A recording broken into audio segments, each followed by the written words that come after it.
prvo da kažem da je negde statistika pokazala da čak 2/3 žena je anorgazmično.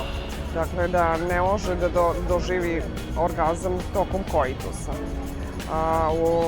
Ukoliko uopšte doživljavaju orgazam, onda je potrebna ili dodatna stimulacija klitoralna, što uopšte nije nešto što bi trebalo izbegavati ili ne znam zbog čega bi žene trebale da imaju osjećaj krivice ili bilo šta slično. Znači, to je sasvim legitiman deo seksualnog čina, da tako kažem.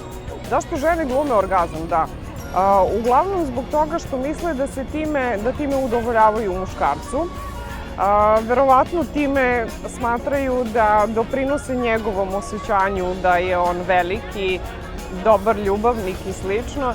Što bi rekli, podgrevaju mu ego, kako u narodu mogu da kažu. Pa je to najčešći razlog zbog čega žene to rade.